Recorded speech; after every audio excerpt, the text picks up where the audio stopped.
Today at the Informer, we're here with the aptly named Caroline Council. She is one of Australia's leading family lawyers. Caroline's focus is on helping clients resolve matters without going to court. And Caroline believes that a collaborative practice is the much better way to do things. Welcome, Caroline. Thanks, Michael. You're welcome. So, collaborative practice, what does that involve? Well, it involves the lawyers signing a contract that they're never going to take that family to court. And an interesting thing happens once you take court out of the equation. It leaves you only with solutions. So we work in a very respectful way, and we work in a multidisciplinary team. So we use the services of psychologists and financial planners, and we map out what the future might look like without court for that family. Focus is on children, a better family, and that concept of a family still being a family unit, but just in two different geographical locations. So you have dad and the kids in one house, mum and the kids in the other, if that makes sense. The family's such a dynamic thing at the moment where gender, sexuality, locations, geographic separation, all of those things play into it. And I note the quality of children's outcomes depends on the quality of the relationships within the family, not the location or any of those old, outdated, heteronormative type definitions. So I can see where this is such a good thing, and it seems like it's a lot less adversarial than what the court process is. Absolutely, and I think you've hit the nail on the head when you talk about the fluidity of what is a family these days. And in the life of a child, the idea of being dependent on mum and dad is a relatively short space of time in their world. So why wouldn't you want to get it right?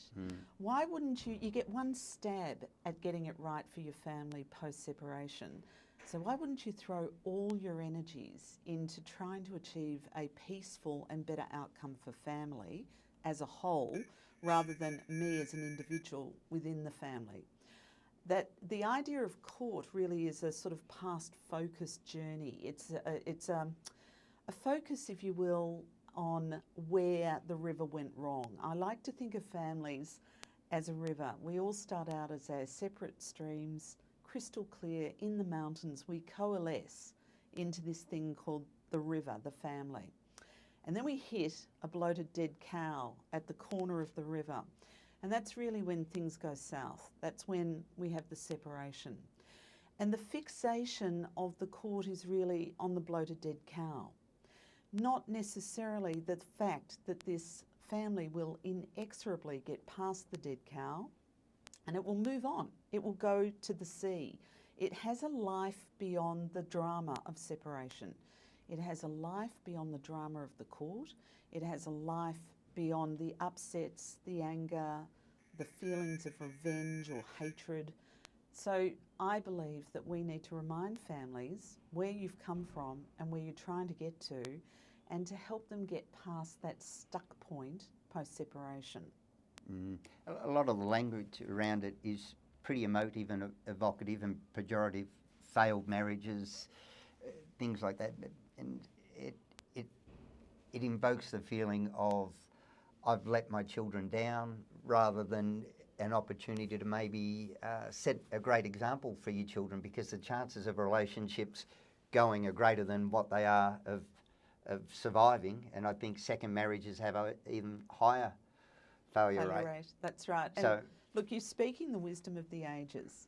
I love what you just said, because that for me is the reason why I get out of bed in the morning.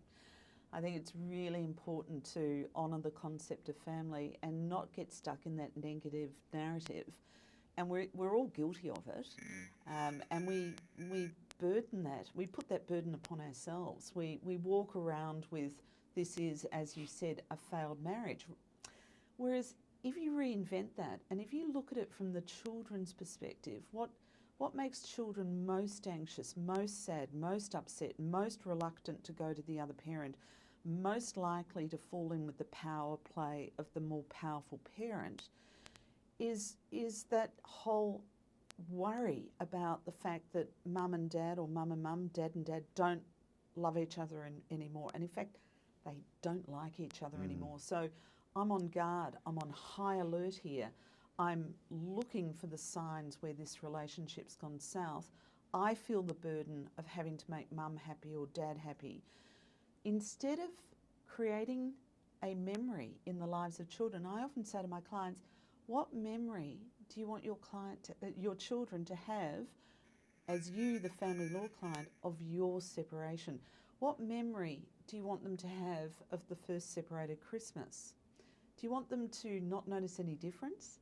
To be joyful, to be happy, to say, gee, I remember mum and dad separating, but I don't really remember much more than that? Or do you want them to say, mum and dad, as an adult this is, mum and dad didn't really role model separating terribly well, and they didn't role model problem solving terribly well, and I have very deep scars, and I don't trust, and I think relationships fail, rather than a relationship is a joy for as long as it is a joy, and relationships evolve, and relationships change.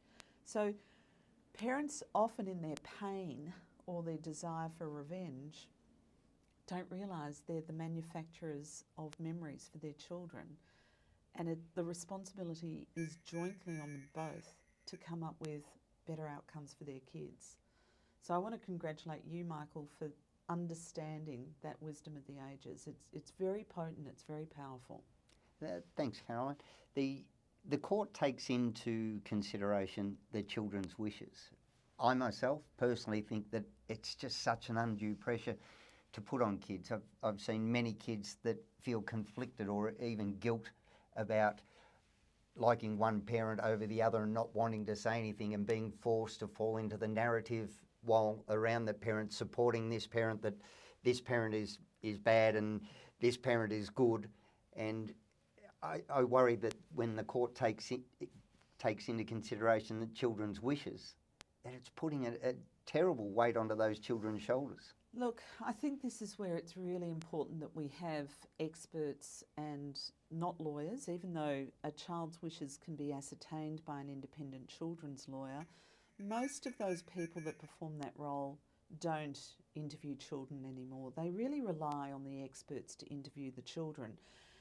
But I do understand... That's the family report? Yeah, this is the family report writer. So the wishes of children are obtained and put before the court to enable the court to make the best decision possible for the outcome of the children. So it also goes to our international obligations, because we are a signatory to the International Hague Convention in relation to the rights of the child.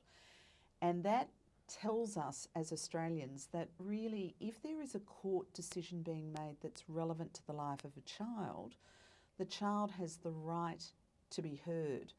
That doesn't mean like the bad old days in the Supreme Courts where children would be brought in and put in the witness box and cross-examined by a judge.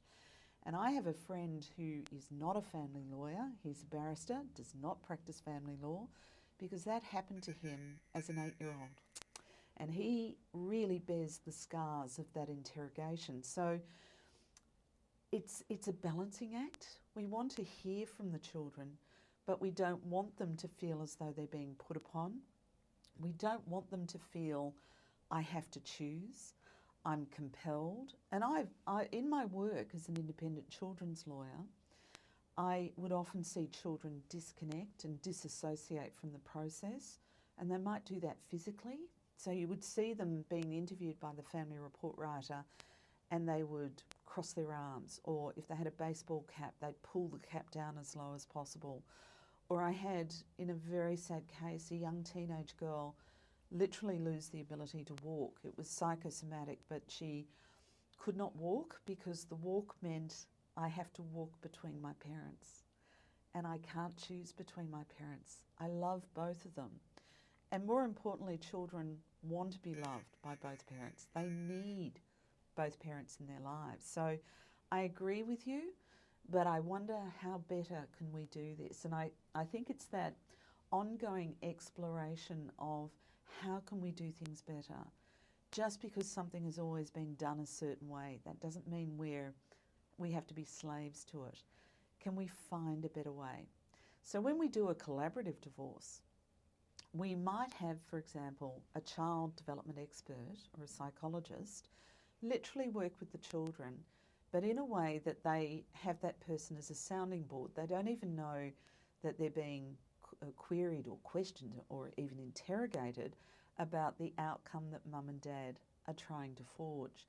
But it's really about understanding who these children are and to see what might percolate up, what might naturally occur for that child to say about their current situation. Very, very powerful when you can feed back the work that experts do to parents, because you can often use it to educate them, because the parent thinks they're doing the right thing. They think the valiant fight is to save their children, whereas in fact they're misguided, they're misdirected, they're ill-informed by their own emotion. They think they're acting protectively and in fact they're not. So one of the most powerful tools for settlement, even if I'm in the grips of court, is to use that informed, educated, tiny little view of what might be going on for the family and what might be going on for the children, to say to my client, what if you're wrong? You believe that you're doing this for all the best reasons, but what if in fact you're actually exposing your children to a greater harm, or you're doing them a disservice, or your past narrative, your part of the river is stuck at that bloated cow at the river's bend, and you are not prepared to accept that your former partner, once the love of your life, the other parent of your children, is reformed, has changed, has moved on, is willing to step up. Why would you want to remain stuck in that past narrative? And in the courts, the past narrative is where a lot of families get stuck.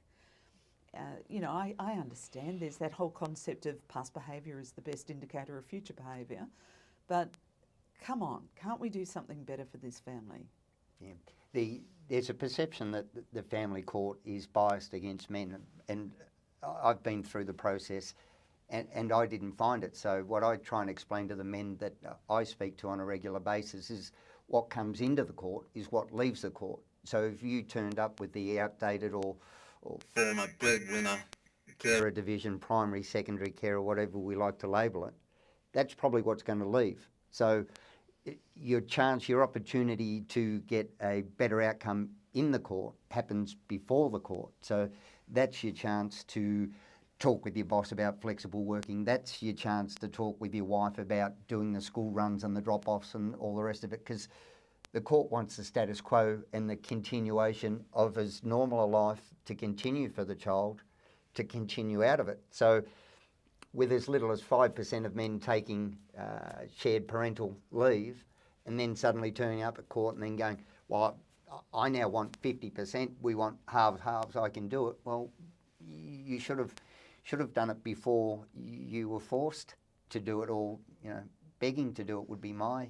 Or losing, that whole concept of loss and the sadness that goes with it. Ironically, families don't sit down when they first start out saying, you know what, Michael, you're going to take out the trash and I'm going to sweep the floors. No couple do that. They don't write the blueprint for how we're going to behave, how we're going to share our roles, how we're going to parent our children. It's a natural evolution of the micro choices that people make. But I think there is an opportunity at separation to say, well, I would like to change something, but I don't want my former partner, who used to be the love of my life, to become fearful or positional because I want to mix things up. This is a wake-up call. Again, going back to that negative narrative of separation, why can't we say this is actually an opportunity for us?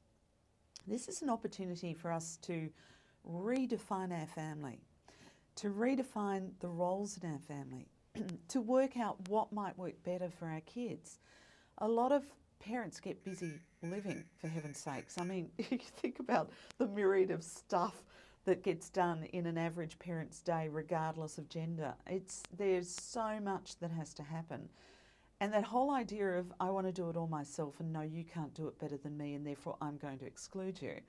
I mean, come on, really. And I say it to my clients, I say, why wouldn't you want this other person in your life? Why wouldn't you want them there helping you?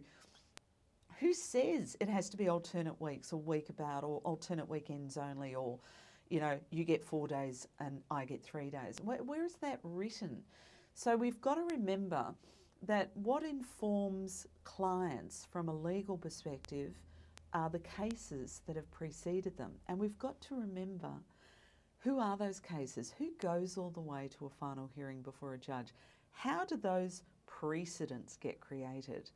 And when I lecture lawyers, their eyes sort of bulge as that moment of truth flickers, and then sometimes it dies and they don't do anything with the information. But who goes before a judge? It's only 3 to 5% in a given year of those people who issue in the courts. So many people don't go anywhere near the courts, thank goodness. But of the cohort that go to court, only 3 to 5% require a judge. So who are they?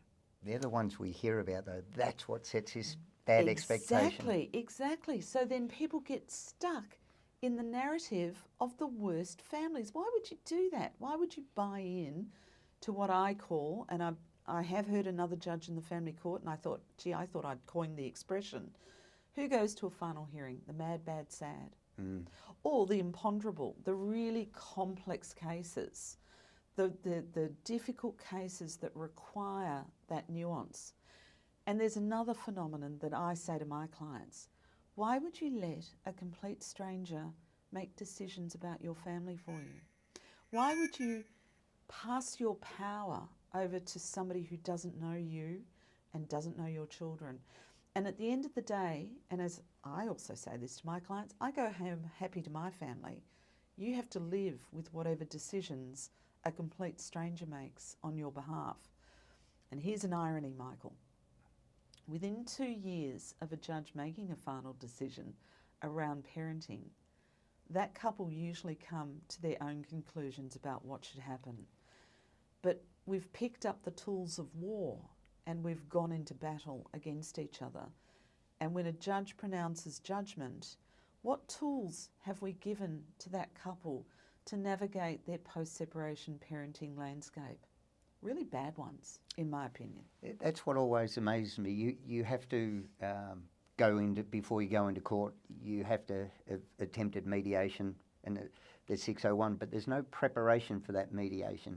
So at the point where the marriage is at loggerheads for whatever reason, and not many end well in the initial stages, and that's a stage there where they expect you to be able to come up with some sort of negotiated solution. Yeah. Rather than, imagine if we could send those people, right, here's 3 sessions with a counsellor before you go to mediation, so they turn up prepared with realistic expectations and being told every time, but she did this, not important, but he did that, not important. Don't take that into the mediation. And That's past. dare I say it, Michael, with a really good intuitive lawyer that works in the alternate dispute resolution space. So the preparation for that mediation is key, but also the concept of, set and forget, tick that box, I tried that, didn't work, move on. Off the court. You need a good lawyer that looks for opportunities after some of the wind has gone out of the sails. So,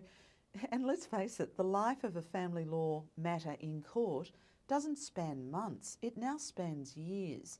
So why wouldn't you say, look, you tried court, you didn't like it, I suspect your ex didn't either.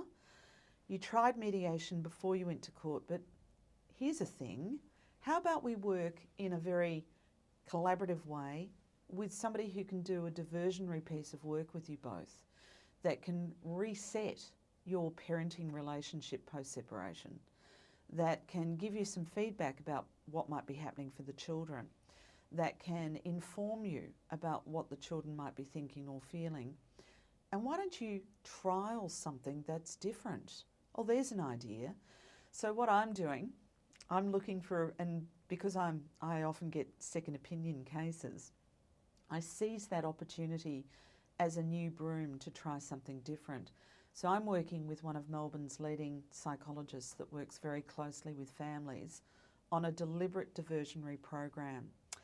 And the sad thing is we've just diverted two really complex, highly hostile post-separation couples to this gentleman. And the family court has a federal circuit court, they're about to be merged.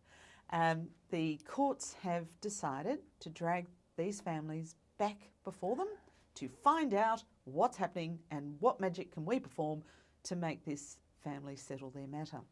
So I wrote an inspired, off-the-cuff email to the court where I think I said things like, this is the antithesis of what this family needs at the moment.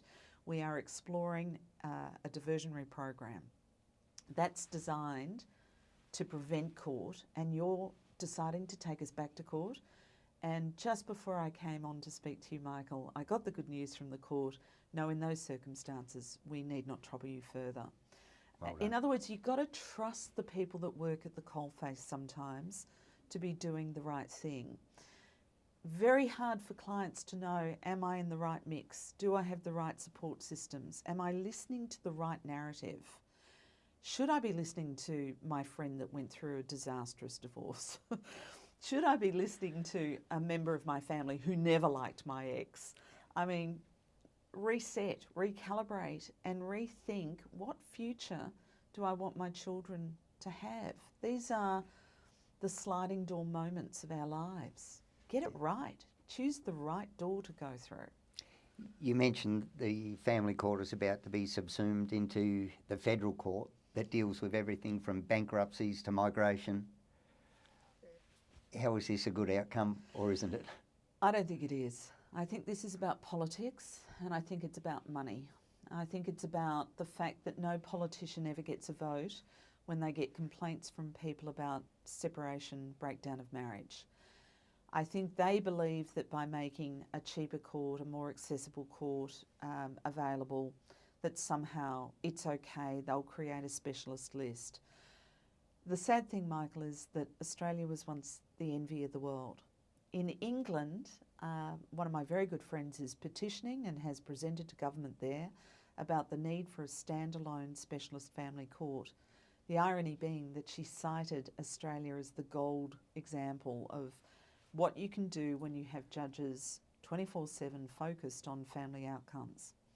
I do believe that justice needs to be accessible. I do believe that it needs to be faster than it is. But given the volume of people that are now issuing proceedings in the court process, and given the delays that I'm currently experiencing in the Federal Circuit Court of Australia, I don't know how the Chief Judge and Chief Justice is going to accomplish that. Certainly, they're creating specialist lists within specialist lists. But at the end of the day, what families need are certainty. They need to be triaged. They need to know the options that are available to them, not just a one pathway to settlement. And the triage you mentioned is normally done by the registers before it even gets near the judge. That's right. And so I do understand what they're trying to do in the court. They're trying to bolster the numbers of the registrars, who are usually highly experienced lawyers that have been at the coalface. They are able to then, or try to ascertain those cases that are imponderable, the difficult ones, the hard to settle ones. They really need judge time, and they need it sooner rather than later. And some of the experiments the court has dabbled in the past, I find has worked wonders. For example, there used to be this thing called judicial mediation. So you wouldn't go before the judge that was going to finally hear your matter, but they might send the matter to another judge. And you had a go with that judge. If you will, you tried your client's case on before the judge, and the judge was able to give wisdom from the bench that was heartfelt, that was genuine, that talked about the process the parties were going to face if they couldn't resolve their matter. They were able to talk at liberty about the children. You know, think about what this might be doing. So their conversation was a lot more human, a lot warmer, because when a judge sits in judgment, they have to follow certain precepts. They've got to follow a certain way of behaviour in the court, because if they don't, if they get too creative, they'll be appealed. And all that does is add another layer of cost and delay for that family and their potential outcomes. And so judicial mediation was a brilliant way, because how many clients have I had through my door? I wish I had $1 for every one. Caroline, I hear what you're saying, but I want to hear it from a judge. And as I say to them, what magic do you think a judge has? They don't know you. They don't know your children. It's a very blunt instrument that they wield. They don't like wielding it. What they want to see from you is for you to step up to the parenting plate. They want to see you take some responsibility for past action. They want to hear creatively from you what you think some of the positive solutions might be. There's nothing stronger in my world than getting one of my clients to stop accusing the other parent and start owning their own role.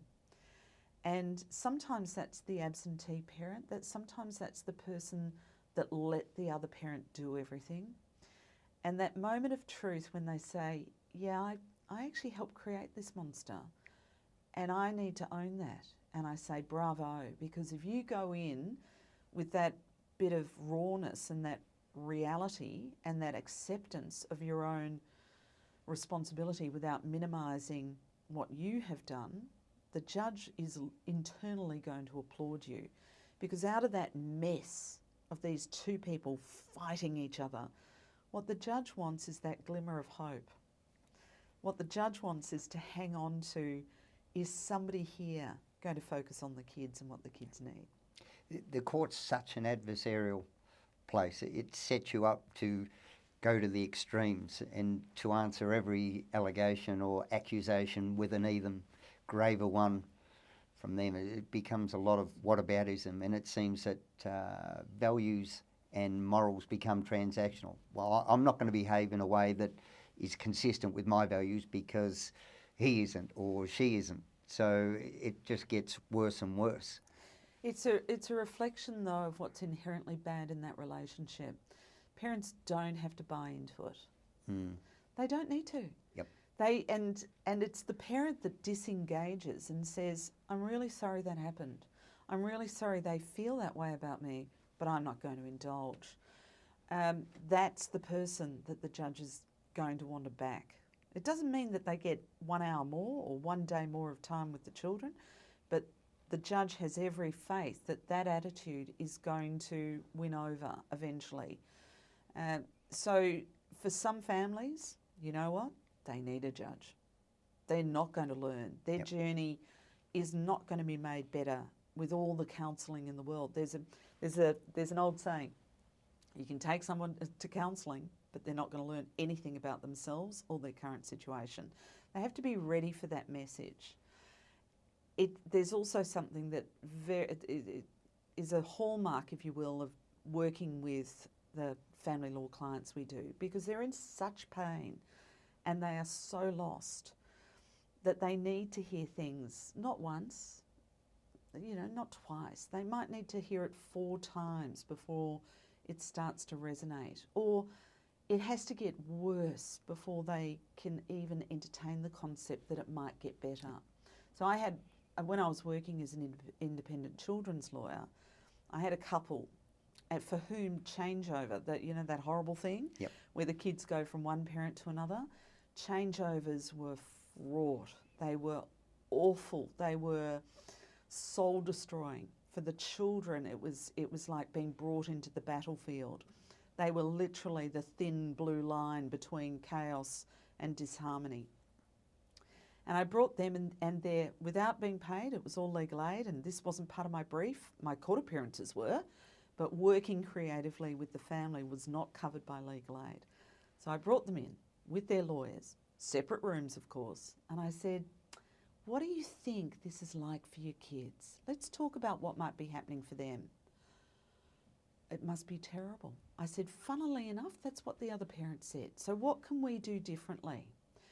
What could we do to demonstrate very clearly to your children that this is a new day, well, we could shake hands. And I got them to agree to shake hands in front of the children. I said, and I want you to come back after the next changeover to talk about what happened. It was like we were dealing with a different family, something as simple as shaking hands, which is how we started our relationship this morning. I love your work, Caroline. I'm about to tear up thinking so about this because I've important. seen horrible, horrible changeovers with children screaming and being dragged off and not Physically. spending 5 minutes to calm and settle that child, and a bit of co-regulation, and it's okay, it's a few days and we'll be back and we'll do this, or even let's all go have a cake and a coffee together, and then you can go off with mum or dad, and it's just horrible. There So are better ways of doing things. Yeah. And just because we've done them once one way doesn't mean we have to keep repeating that mistake. all right, so the marriage falls over for whatever reason. You've got your two options. Family court now being subsumed into the federal court. How long are we looking at before you even get in?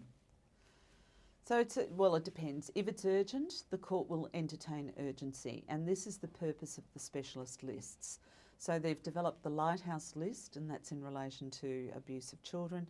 They've developed a COVID list where COVID is being used as a cover or as an excuse to interfere with parenting orders. Also, if there's a contravention, if there's an abduction, if there's a refusal to return a child, those matters can be dealt with very quickly. At the moment, of course, we're living in an Australia bubble, so there is an online 24-hour service where you can phone the family court if you think a child's going to be abducted overseas, but that's not really a phenomenon at the moment. So urgency can be accommodated, but in the main you might be waiting 8 weeks before you get your first return date, and then you might be waiting several months before the next court event might happen. Interim orders made any time soon? You may have interim orders made at either the 3-month mark or the 6-month mark. You might go off for what's called a Section 11F report, which is a little family report, a snapshot to work out what's happening for the family. So you may get some judicial time at the 6-month mark. You may then get orders to prepare the matter for final hearing. If you're lucky, and if it's urgent, you may get everything done and dusted within a year. Otherwise, you're looking at potentially 2 years and possibly longer than 2 years. So there's a chance you may not see your children until interim orders? Well, that phenomenon would be only for the worst of the worst cases where really serious allegations are being made, and that's really why the specialist lists within the Federal Circuit Court are being developed now. So that doesn't happen. So if it's safe, and bearing in mind the overarching principle is what's in the best interests of children. And I often say to my clients who may have been accused of doing something in relation to the children, why wouldn't you want the protection for yourself so that these allegations can't be made? Why would you? And often it's such an attack on yourself, your character. It's strongly denied, and therefore, why should I have supervised time with my children? And I say, why wouldn't you want it? You're now putting your pride ahead of some form of contact with your children. And in this day and age, we can get supervised contact reports, and they can be very educative, because a family report writer might only meet the children during a couple of sessions in a given day, whereas a supervised contact report writer can literally over months observe a parent with the children and speak glowingly of how warm and how engaging that relationship is. So if you think about it this way, part of my job when I am in litigation is to paint a portrait of my client. And the more colours I can use and the warmer colours I can use, the better the portrait. And the focus might go very firmly from what used to be on my client and their failings onto the other parent. And, well, why have you made these accusations? Yeah. What's behind it? Were these accusations false? Were they mischievous? Were they ill-informed? did they come from a really poor way of handling children conversations? The interrogation of children after they've seen a parent, believe you me, that eventually comes to light. Yeah. And we do track that sort of stuff down, and the family report writers are very live to the fact that a child is being influenced. Okay, so 6 to 8 weeks for first court date, 6 months, maybe a year down the track for an outcome. How much quicker with you, Caroline? Well, collaborative practice. Now, you've got to remember this is not for the people that have pistols at dawn in their hand. Yep. So this is really for the people that say, we've tried this, we've tried that, it's not working, there must be a better way. Or we've heard the horrors of the court process, we've been given an estimate of fees, my God, there's got to be something better. Collaborative practice can start the very next week. If another collaboratively trained lawyer, and if we can get our professional team together, those meetings start almost immediately. The good news, they're limited to 2-hour sessions. Why? We know that people start to unravel after 2 hours. The work that you do in 2 hours can come undone in the 10 minutes after the 2-hour mark. We run it with an agenda. So it's like a business meeting. It's quite formal. It's very focused. It's not, okay, we're here, we don't know who's talking, we don't know who's got the lead. It's very much like a chaired meeting, almost like a business-like. And in some ways, if you've lost the love of your life, if you've lost that loving relationship, you can't be friends because you don't feel terribly friendly. So where do you go? You go to the business of parenting. It's like you're in charge of a company and you're both directors and your shareholders are your children. And you've got to deliver best outcomes to your shareholders. So that language often resonates with people who are used to being in the business world. We might use different language for other parents so that that resonates, as in, yeah, it's like a footy team and I'm the coach and the kids are the players and I want the best outcome for the team as a whole. So we have dual coaches now and we need to do the right thing by the team. So we change that metaphor or that language so that the family says, why wouldn't I want that? Exactly. Why wouldn't I want to buy into that?